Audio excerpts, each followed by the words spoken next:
propose today to interrogate an important biblical text, constructing reading at odds with the traditional reading.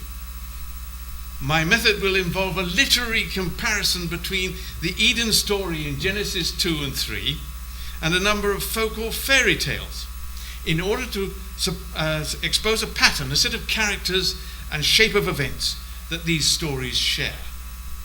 I shall argue that perceiving this pattern requires the reader to reassess the role and character of all involved, especially Eve and Yahweh. The folklorist Alan Dundes says unambiguously that the Bible is folklore. That is to say, traditional oral law eventually written down by anonymous or pseudonymous scribes. Some biblical narratives conform in detail, pattern, motifs and dramatis personae to the folk or fairy tales that have been thoroughly analysed by folklorists since the 19th century. Folklorists have shown that tales are created from folk tales in general, not just the tales I'm talking about here, created from a large but finite number of motifs, recurring objects or events. Motifs are the basic building blocks, like Lego bricks, a set of Lego bricks. And a tale type, another important term, is a ready-made combination of motifs constituting the framework of a number of variants. Details can be added or subtracted from the framework in different versions of a tale without changing its basic shape. Now, I don't want to go too deeply into these folkloristic technicalities because I'm approaching these narratives from my own discipline, literary criticism, as distinct from folklore studies, theology, or history. I try to preserve a rigorously secular neutrality, as between the worshippers of Yahweh on the one hand and the worship of the god Dagon, whom Samson slaughtered as the world's first recorded suicide bomber. As to the questions of whether this or any part of the Bible is historically accurate or true in a doctrinal sense, my discipline, as I see it, has nothing whatever to say. By the same token, I use the word myth to indicate genre, a kind of narrative, not falsehood. Not falsehood. Accordingly, Yahweh is a character comparable with many another in world literature. Zeus, for example, or Babylonian Marduk, who slew the chaos dragon. Indeed, Yahweh is more than one character. The transcendent cosmic power of Elohim in Genesis 1, who creates by speaking, "Let there be light," requires a different effort of the imagination than does Yahweh Elohim of chapters 2 and 3. This much is clear no matter which theory of biblical origins we espouse. In Genesis 2 and 3, Yahweh is an anthropomorphic being, human-shaped, who gets his hands dirty planting a garden, not decreeing its existence, forming Adam out of clay. The word forming is the verb used for the activity of potters, and he's created to take care of the landscaping. For Yahweh, who walks in the garden in the cool of the evening, presumably wearing clothes, apparently wondering where his gardener is. The secular approach resists the temptation to project onto this character any modern conception of God. The Yahweh of the Eden story is clearly not omniscient. His call, "Adam, where art thou?" is the call of the sultan or the squire to his head gardener. An omniscient Yahweh would make nonsense, for example, of the assertion in Genesis 6 that Yahweh decided to flood the earth because he regretted making humankind. Logically, an omniscient being can never vacillate or be disappointed or regretful. He knows everything is going to turn out the way it does from the very start. Moses is credited on more than one occasion with persuading Yahweh to change his mind about wiping out the recalcitrant Israelites. If the reader insists on imputing omniscience to Yahweh, the drama of these and other stories is spoiled, and we are left with a Yahweh who is only pretending. If, on the other hand, we assume that Yahweh has an ordinary understanding of human nature, he knows that he has set a trap for them in Eden.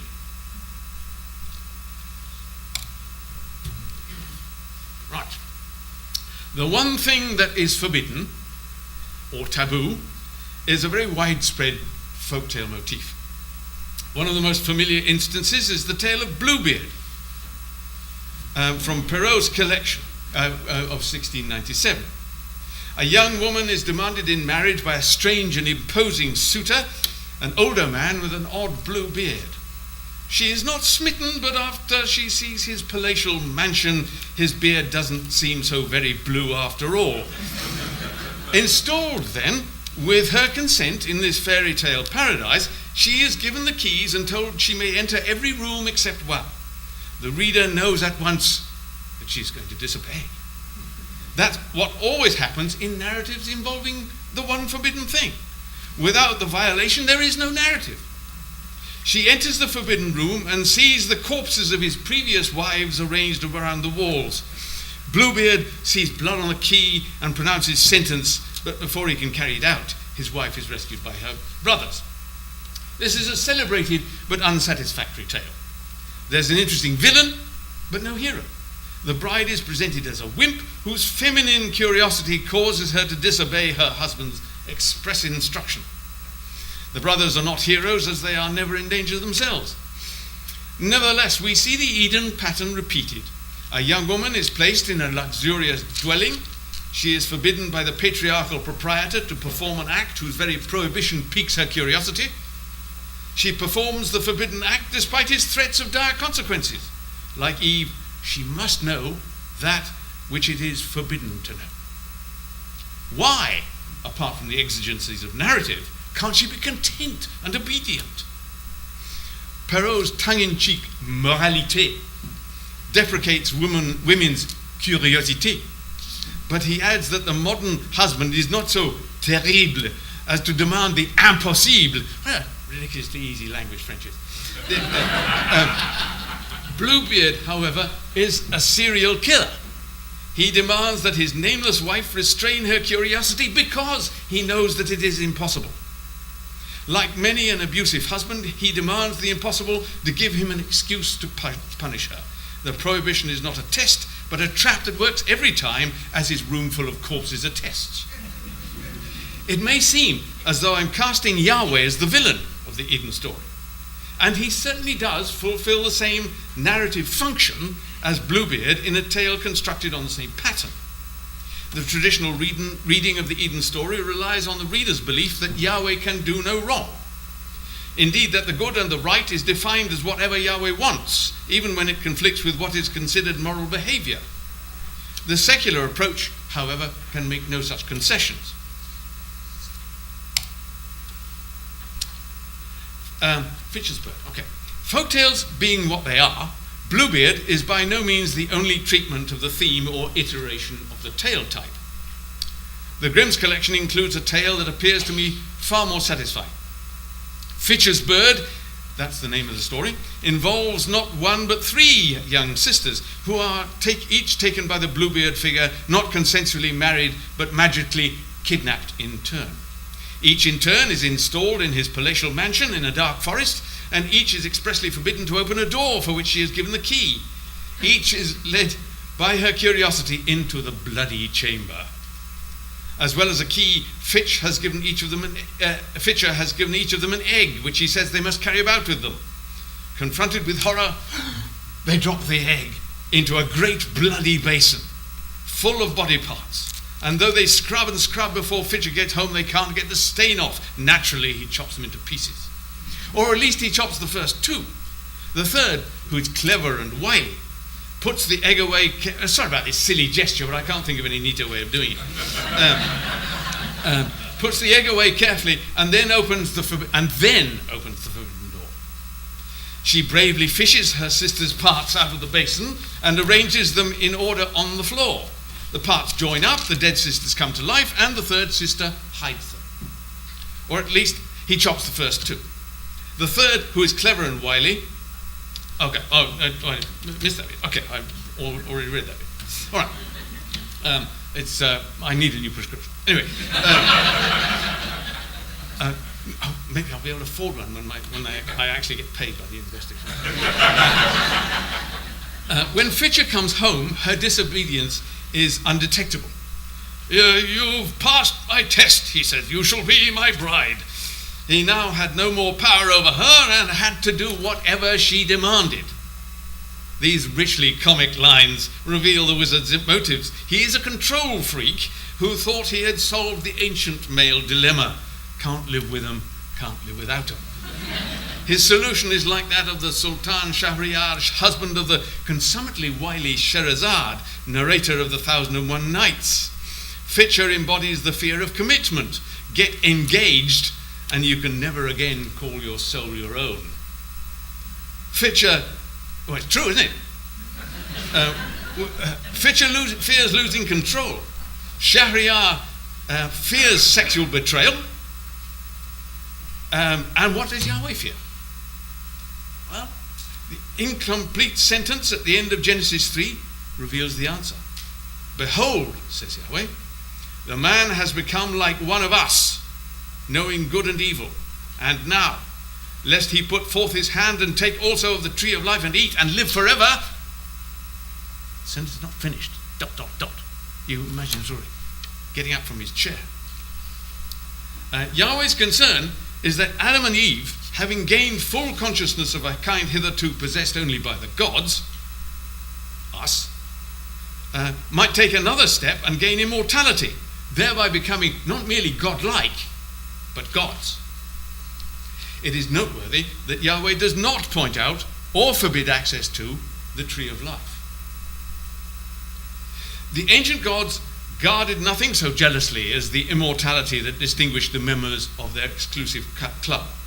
The desperate and fruitless quest of Gilgamesh in the famous Mesopotamian epic illustrates this perfectly. Gilgamesh finally accepts that he will never be an immortal, but even when he's given a consolation prize, a plant that restores lost youth, it is stolen from him by a snake.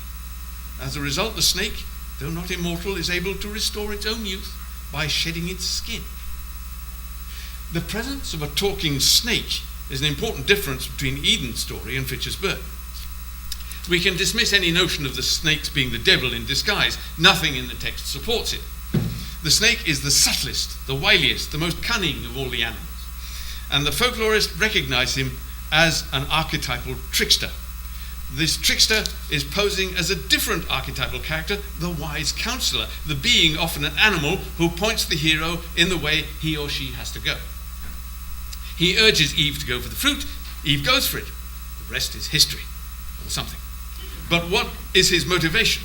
Tricksters do not always need motivation. It is their nature the world over to love mischief for its own sake, and a trickster is often blamed for the disharmony humans perceive in the universe. Perhaps, however, he is like Gilgamesh's snake. Eve is wandering in the direction of the other tree, the tree of life, and the wily snake wants that one for himself. All the Eden snake provides is advice, but we must acknowledge that the advice is correct as far as it goes. The snake directly contradicts what Yahweh has told Adam. Ye shall not surely die, says the snake, for God doth know that in the day that ye eat thereof, then your eyes shall be opened, ye shall be as gods, knowing good and evil. He knows, I should have done that in a sort of hissy voice, but he knows what will appeal to Eve, and he touches a deeply human desire to transcend, to become more than we are. Knowing good and evil seems to involve both self-awareness and morality, as Eve and Adam become aware that they're naked and are ashamed of the fact. But neither drops dead on the spot, as Yahweh implied, or even before the next day dawns, as Yahweh explicitly assured Adam. The snake knew that Eve would experience the transcendence to godlike consciousness that she sought, and that we have come to value so highly. We hold it to be the very essence of what it means to be human. Thus it seems that for moral as well as structural reasons, we might cast Eve as the hero of this tale, not the villain, and that to insist on the a priori rightness of Yahweh is to distort the tale's framework out of recognition. The snake goes to Eve not, as Milton asserts, because she is the weaker of the two, but because her nature is more heroic than Adam's. Heroes are not obedient to authority. They are transgressors of boundaries, violators of prohibitions. And a hero can never abide confinement, be the prison never so comfortable. Consider the plight of Odysseus, who spends 7 tearful years longing to leave Calypso's island. He has a goddess for his lover, and she offers him immortality. Wagner's knight Tannhäuser is approaching a similar condition with the goddess Venus herself. He just can't stand all the pressure. Wagner brilliantly expresses the heroic temperament through Tannhäuser's aria, which I would love to sing to you, but I can't. Though a god may live in joy forever, I am bound by the need for change, says Tannhäuser. I must go out into the wide world. Here with you I can only be a slave. I yearn for freedom. God, sounds like the House of Congress. Anyway, I thirst for freedom, freedom. I must pursue struggle and strife, though I risk death and destruction from your realm. Therefore I must escape. This is not fallen human nature. Neither Homer nor the Hebrews had any such notion. It is simply human nature. Eve is more heroic human than Adam. She leads humanity out of the intolerable comfort of Eden into the consciousness and into the vicissitudes of life, a struggle which Tannhäuser believes heroes require existentially. Perhaps if the snake had been purely a helper, it would have had Eve run from the tree of knowledge to the tree of life before Yahweh had time to put the latter out of reach. And the snake, while telling the truth and nothing but the truth, didn't mention the curses that Yahweh would burden her with. These include difficult childbirth and patriarchy. However, this is not a fantasy about the way things might have been, but an etiological tale that explains how things came to be the way they are. The suffering involved in human life is a given point to which the tale must lead. In fact, you might say it starts from the end and leads up to it. The hero embraces the suffering. There's Fitcher again. What I missed. That's a view. He's a real creepy Fitcher. That one. He's got a young woman in the basket on his back. I like that one. Okay. Now, there's one more point to make about the snake. From a Jungian perspective, the snake is part of Eve herself. It's been noted that in many medieval and Renaissance illustrations of the Eden story, the sinuosity of the snake mirrors Eve's feminine curves. Sometimes its face mirrors Eve's too, and in Michelangelo's imagining, the snake is female in form. See the sinuous curves? And there's Michelangelo's. Okay. The snake and Eve are one. And the literal snake, from this perspective, in the story, dramatically embodies the discontent that Eve has been feeling at her confinement within the garden. Apuleius uses the phrase, the glorious prison. The garden itself, not about Eden, but something else, but anyway, it's a good phrase. The garden itself thus becomes a metaphor for confinement within the limited consciousness of the animals. The separation of Eve and the snake is then the emergence of self-consciousness. Their dialogue presents Eve's internal conflict. If you will allow the validity of this line of thought, assimilating the snake with Eve, then the structure of the tale remains all the closer to the Bluebeard Fitcher's bird pattern. Bluebeard and Fitcher are serial killers, ogres. Is the argument going to carry us as far as casting Yahweh as an ogre? Fortunately not. Though it does require us to ask, why not? After all, if we were able to compute the number of women who have died early and agonizing deaths in childbirth, or as a result of men's brutally asserting their dominance, Bluebeard would look a bit tame. I can only suggest that the story works another way. First, Yahweh forms Adam with his hands and breathes life into him with his mouth. We see careful, gentle hand movements followed by a kiss. There follows that endearing scene in which Yahweh parades the animals past Adam to see what he would call them. Again, Yahweh is not omniscient here. He sees that Adam needs a companion, not merely an undergardener. Finally, before Yahweh expels the primal pair, he spares their blushes by making them coats of skin to replace the fig leaves that evidently weren't cutting it. Fitcher and Bluebeard provide their victims with every luxury, but the ogres lack the warmth and concern that Yahweh arguably demonstrates. Yet the Yahweh of Genesis 3 is as implacable as Bluebeard once his prohibition is violated. We now attribute humans' uniquely difficult parturition to an evolutionary sacrifice for the sake of an upright posture, but the ancients required an etiological tale to explain it, so odd it seemed. The rule of men over women seems to have required justification too, as being by no means self-evidently natural. One of the reasons that the Eden story is so important is that it explains so much of the observable world, a world that must still seem to many to be intrinsically an inhospitable place in which humans, women especially, eke out a marginal living in suffering and sweat. Leaving home is the first step on the hero's journey. Separation, initiation, and return, what James Joyce and Joseph Campbell call the monomyth. Usually separation comes at the beginning of a tale, or even, as in the Odyssey, before the tale starts. In tales about women's history, leaving home is often combined with a marriage with death motif, such as we've seen in Bluebeard or Fitcher's Bird. The girl goes off to figuratively or even literally sometimes marry death. In Greece, I wanted to show you this because it's one of my favorite pictures of my whole career. It's just incredibly beautiful. In Greece, a young woman who died, this is Greek of course, who died a virgin was said to be a bride of death, and Antigone takes this designation to herself in her final speech before being entombed alive. The marriage with death appears ironically in Fitcher's Bird.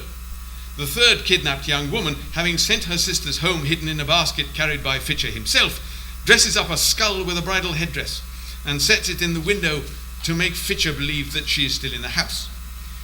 She was kidnapped to be a bride of death, but as Fitcher enters his house for the last time, he greets the skull bride and becomes the groom of death when his house is burnt down on top of him. The third sister, she left the microwave on. The third sister, meanwhile, has flown the coop disguised as a newly hatched bird, self-transformed into a symbol of her own rebirth into a world redeemed. Not only is the evil Fitcher dead, but all his wicked cronies who were invited to the wedding are burned to death as well. Yeah. Moreover, the rescue of her sisters vindicates women's curiosity. We see that, accompanied by intelligence and courage, the desire to know is life-giving. A thoroughgoing patriarchalist might blame Bluebeard's wife for disobeying her husband, but there can be no blame attached to disobeying a kidnapper. The kidnapper label does not quite fit Yahweh, but nor is it recorded that Yahweh had Eve's consent. Though she violates the taboo and escapes from the garden as Fitcher's Bird escapes from Fitcher's mansion, Eve still has her ordeals to face. Catabasis versus anabasis, another couple of nice terms. Catabasis, journey out and down, versus anabasis, journey up and homeward. I should like to suggest that the biblical canon doesn't go quite far enough to complete Eve's journey. Eve's story shares its circular epic form with folk tales like Fitcher's Bird, which are epics in miniature. I suggest that whether we prefer the version in which the Messiah is still to come or the one in which he has already come, his function is not to undo what Eve did, but to facilitate the completion of the journey that she began. It is left to an apocryphal work to write the final chapter. Another minute. I've compared Eden to two distinct folkloric places. The first is the primordial paradise, where all our wants are met before we're even aware of them, the womb from which we must violently escape if we are really to live, to which there is no return except by wishful poetic conceit into the womb of Mother Earth for rebirth into a different life. This is the place the hero must leave to start the journey. The second is the often comfortable prison in which the hero confronts his greatest danger, the analogue of death itself, the underworld in which the hero risks being stuck and lost forever. This folding, overlapping, or doubling of tale patterns is not unusual in folktales.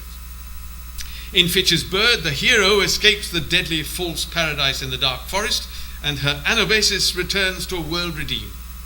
In the Bible, by contrast, Eve escapes Eden, and her ordeals have just begun. She bears her children, suffers, dies, and goes to the underworld. Sheol in the Bible. Eventually, she is rescued by a greater hero than herself. In Eden, she plays the hero's part, but in the underworld, she becomes, like many another, in need of help. Theseus handles the analogical underworld of the labyrinth, but needs to be rescued by Heracles from the realm of Hades.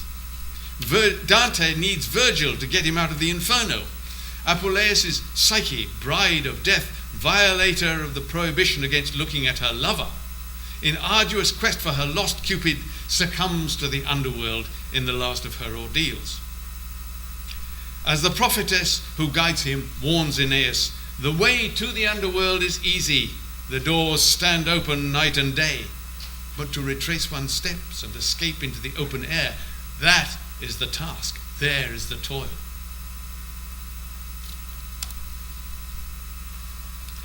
It is a powerful testament to the power of the pattern that though Scripture lacks any reference to the rescue of the heroes of the Hebrew tales, this event, often called the harrowing of hell, is a vital part of Jesus' myth.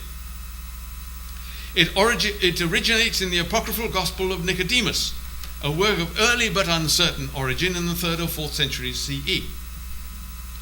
It completes the pattern of Eve's story.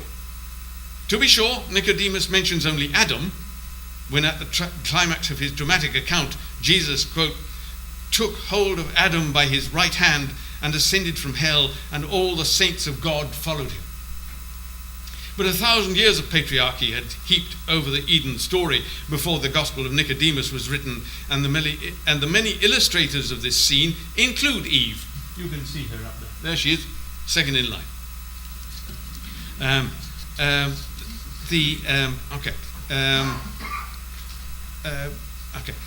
It is a magnificent conception. Previous journeyers to the underworld were fortunate to escape at all. The very greatest of them rescued only one or two. Here Jesus rescues a whole host of saints. He rescues, in an only slightly different sense, the whole of humanity. But the difference, tremendous though it is one of scale rather than in the pattern of the narrative. There are few tales in which a woman or a goddess rescues anyone from the clutches of death. There are some, but very few. It is chiefly in the unofficial stories, folk and fairy tales, that we find female heroes. We recognize their descent into the pond or cave, forest or forbidden room as analogous to the divine or epic catabasis of the great official narratives. Eve, so named because she is the mother of all living, rescues us from non-existence on one hand and from mindless servitude on the other. But humanity cannot be content either with death or with life as we experience it here. In his poem Theology, the British poet Ted Hughes offers a counter-myth that recalls the jaws of the beast from which the medieval illustrators showed Jesus leading the saints. Here's Hughes. Adam ate the apple, Eve ate Adam, the serpent ate Eve. This is the dark intestine. According to Hughes, this world is the belly of the beast of the Middle Ages, the dark intestine that requires another saviour to rescue Eve and all her children. The identity of the underworld with the world in which we live is thematic in a particular folk tale, which, despite its humble genre and distant origin, embraces all the elements of the story that begins in Genesis 2 and ends in the Gospel of Nicodemus. There's a nice Nicodemus in Winchester Psalter. If you look that up on Google and just go through it, it's just extraordinarily beautiful. Okay, here's the list of structural elements. This tale comes from Lesotho, a small kingdom entirely surrounded by the Republic of South Africa. A family owns a garden. There's Lesotho. A family owns a garden where there is a marvelous milk-producing tree, but only the mother and father drink the milk. The children are forbidden it. For adults to monopolize milk seems unnatural, especially in Africa, where lactose intolerance is the norm among adults. That it is a patriarchal family is emphasized by the swift introduction of the names of the characters. The father is Rahlabakwani. So I got that from a Sotho informant. That's how it's pronounced. Okay, and the mother is Mahlabakwani, which are technonyms for the parents of their son, whose name is Hlabakwani. Their daughter is called Takani. The naming reminds us that daughters are outsiders by birth. They are outsiders in exogamous African societies. They're always married away from home. One day the brother insists that his sister chop into the tree to give him milk. The father decides to cast her out as a punishment for violating the prohibition. The marriage with death motif is present as he fastens bracelets and anklets and a skirt on her before leading her out and away to another village to be eaten by an ogre. Ironically, the father is eaten by the ogre, and Takane marries the ogre's son, who is not himself a cannibal. The story could end here, but Takane gives birth to a daughter and is told by her mother-in-law that girl babies are given to the old cannibal father to be eaten. Takane is aided by an old woman who takes the baby and rears her magically under the water, so that when she is recognized a year later, she has grown up and is no longer ogre's meat. But the tale's motor is still running because the hero is still living in a patently imperfect society. The cannibal father still eats girl babies. Takane herself makes the next move, deciding to visit her natal village, accompanied by husband, child, villagers, and cattle. Everybody, everything. But the ogre, who has apparently not merely eaten but assimilated her father, transforms into a great devouring rock that blocks the way. Rue lile rue, I shall eat you, Takane, my child, I shall eat the people afterwards. Now the whole parade must make a catabasis. Starting with the cattle and ending with herself, Takane marches them all into the father's monstrous belly.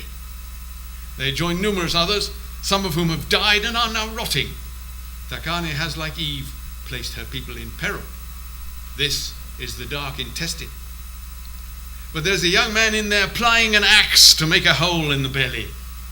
Others, presumably conservatives, are protesting that he will make their situation still worse if he continues. Worse? But he does continue. He makes a hole, and the monster drops dead. The ogre is finally destroyed, and Takane leads everyone out. The only ones who stayed were the decayed ones the rock had eaten long ago. The scene in which Takane gives everyone over to be eaten is puzzling at first, but the Eden pattern is present once more. There is no way forward that does not involve catabasis. Descent into darkness, death, and horror. Heracles, Odysseus, Aeneas, Jesus, Dante, the great pilgrims of our culture's great official narratives, all of them had to face the darkness before emerging, aided or alone, into heaven or into a world renewed and redeemed. On the miniature, unofficial scale of fairy tales, Fitcher's Bird and Takane are such heroes. In taking her people into the monster's belly, Takane is merely acknowledging a version of what Ted Hughes put so succinctly. Patriarchy is the dark intestine, and if we are contented, we are rotting and lost. They continue to her natal village, where the mother and brother welcome them.